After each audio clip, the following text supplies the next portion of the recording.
in the shed with Ed.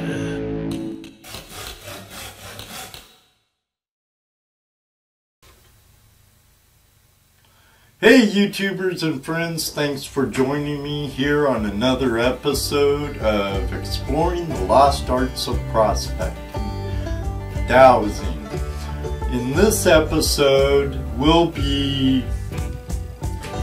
I'm very new to map dowsing, but I have the basic gist from watching people like Reed Lucan and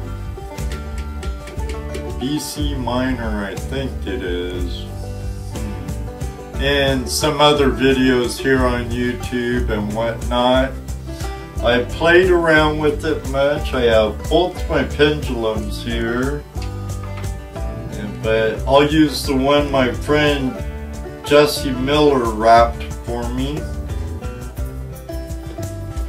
Now, I like taking several navigation modes like a GPS unit and topographical maps when I'm out and about, especially back home in Washington and out west.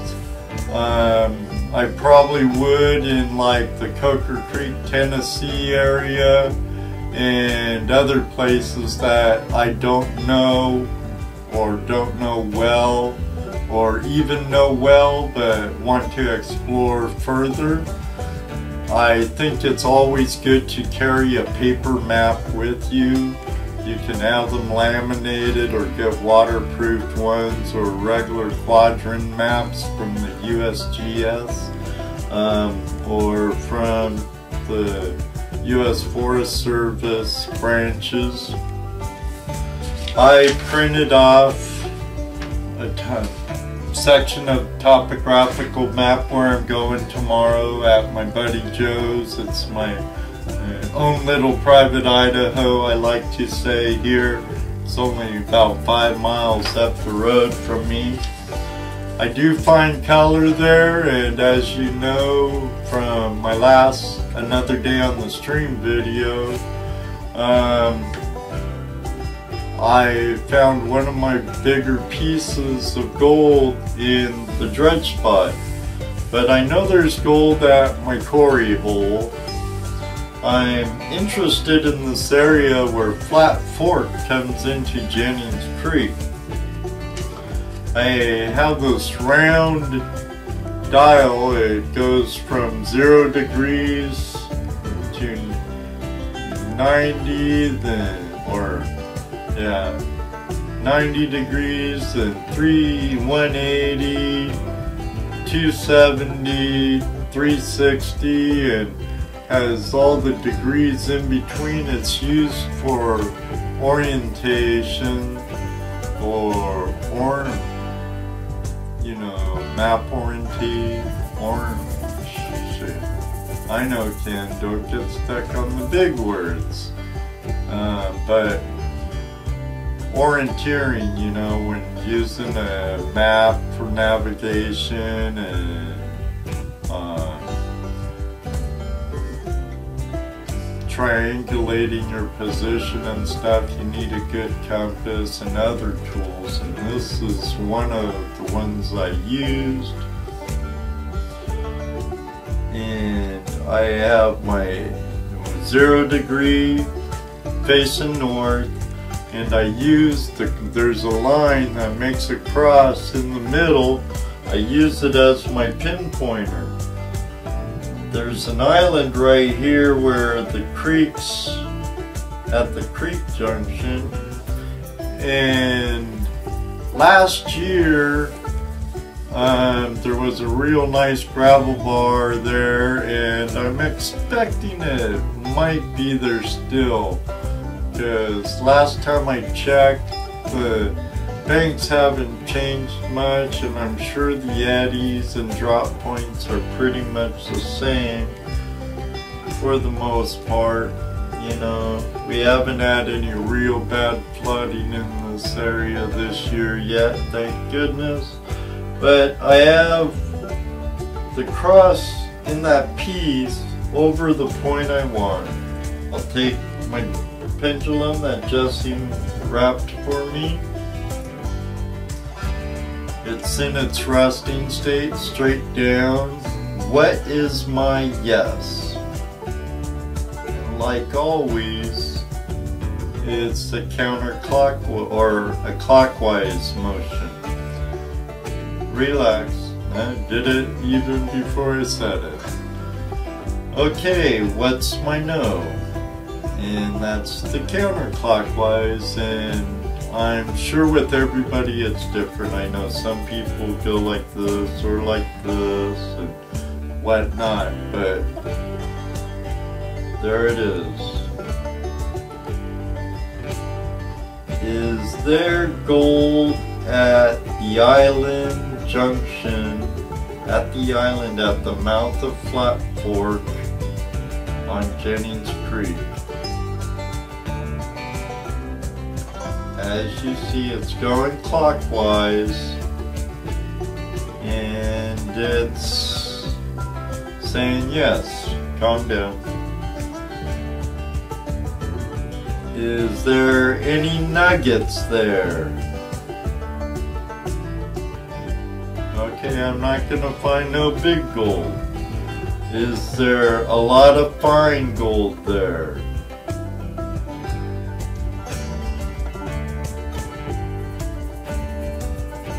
Okay.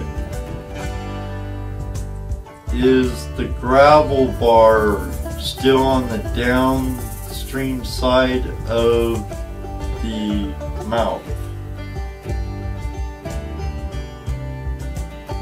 Okay, yes. Calm down. Will I find gold in the gravel bar?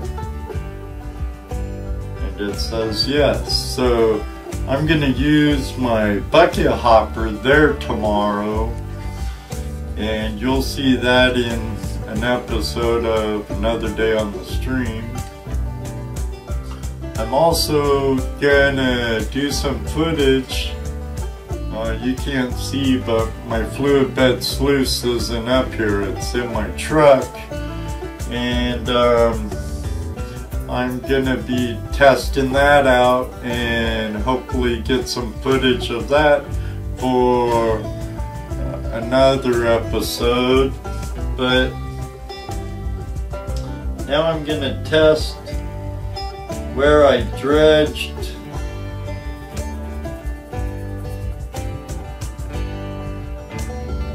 I have high bank there, I've dredged there, there's the fjord right there. Is there gold at the fjord on Joe's property at Jennings Creek?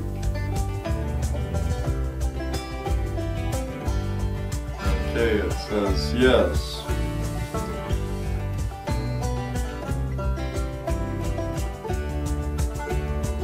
Will I find good gold before and after and in the quarry hole?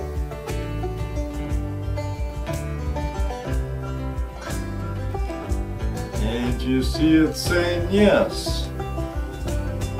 I also have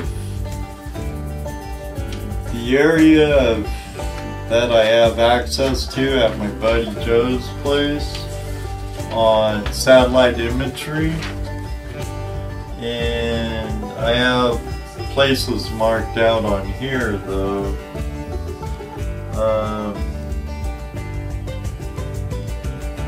You could also douse over these pictures as well.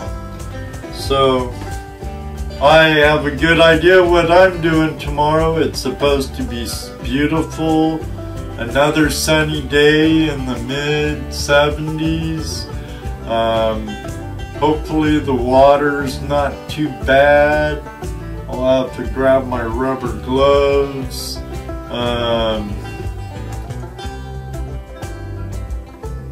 Now I need to get ready for tomorrow. And I'll be doing more dowsing tomorrow. and using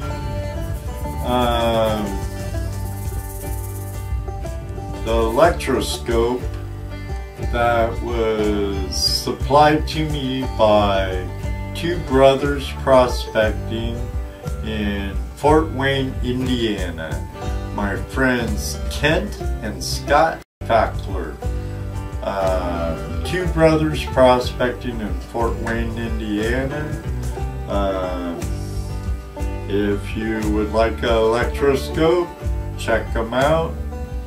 Message him on Facebook, and I'm sure he could hook you up. But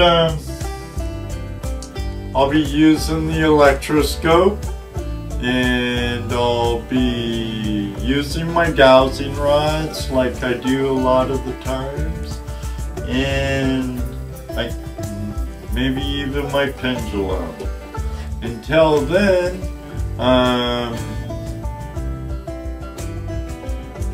I'd like to say thank you to all my YouTubers and friends for viewing and watching my show. Please click on the like button, comment. Your comments are very important to me. And I appreciate you watching. Please subscribe if you're not a subscriber, and share my videos if you like them. And you know what I say, may you always have a flash in your pan, and maybe one day too, I'll see you on the river.